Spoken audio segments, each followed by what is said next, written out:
c'est une lecture critique, en ce sens que ce n'est même pas la première fois que nous relevons cet état de fait, où certaines autorités, notamment le ministre de l'Intérieur et de la Sécurité publique, s'est carrément substitué à la loi.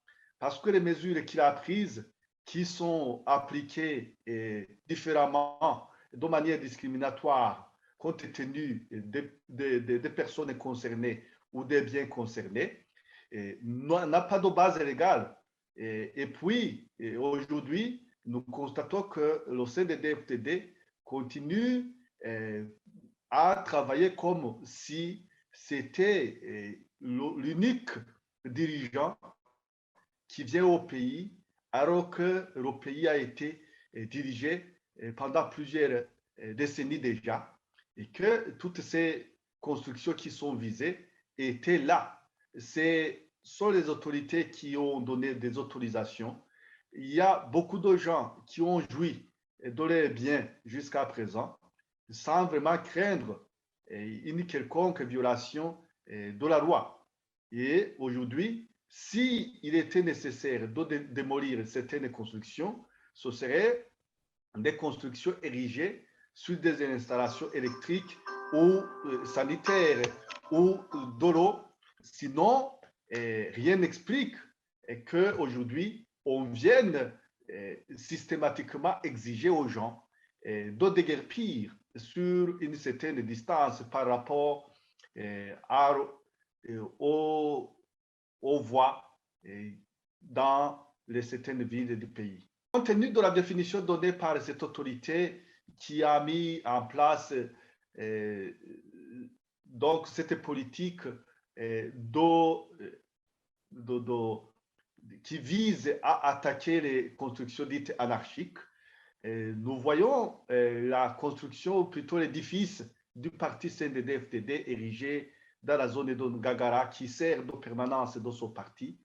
Il y en a aussi plusieurs monuments et constructions qui se trouvent sur l'avenue et le boulevard Buchonyori et à Kinama et à Chibitoke. Il en est de même dans plusieurs localités du pays, comme à Muramvya, à Mwaro. Et il y a beaucoup d'exemples et beaucoup de gens connaissent beaucoup d'endroits où il y a des monuments du CNDD-FDD qui sont érigés à moins d'un mètre même de la route.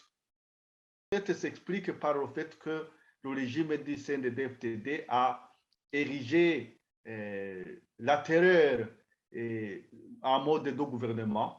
Et donc, ce sont des gens qui se substituent à la loi. Une telle autorité vient pour donner une instruction laquelle est appliquée par tout le monde, à l'exception de certaines personnes qui sont protégées par ce régime.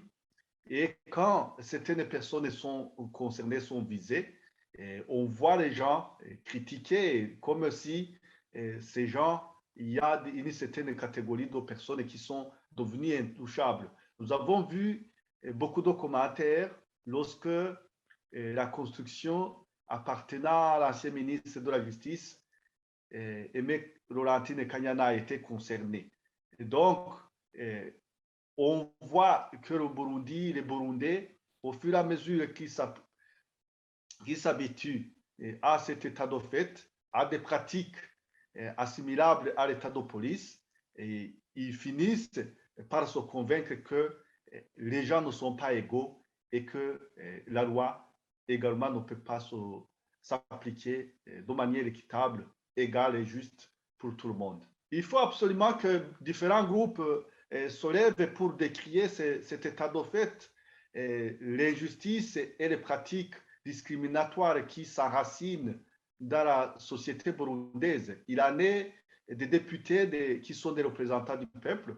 Il en est aussi des organisations de la société civile, des médias, des confessions religieuses, mais aussi des syndicats et des organisations des consommateurs et d'autres organisations qui peuvent parler au nom et pour le compte des sans-voix. Sinon, on est en train d'installer un système où les moins nantis ou les moins forts vont disparaître au détriment des plus grands poissons.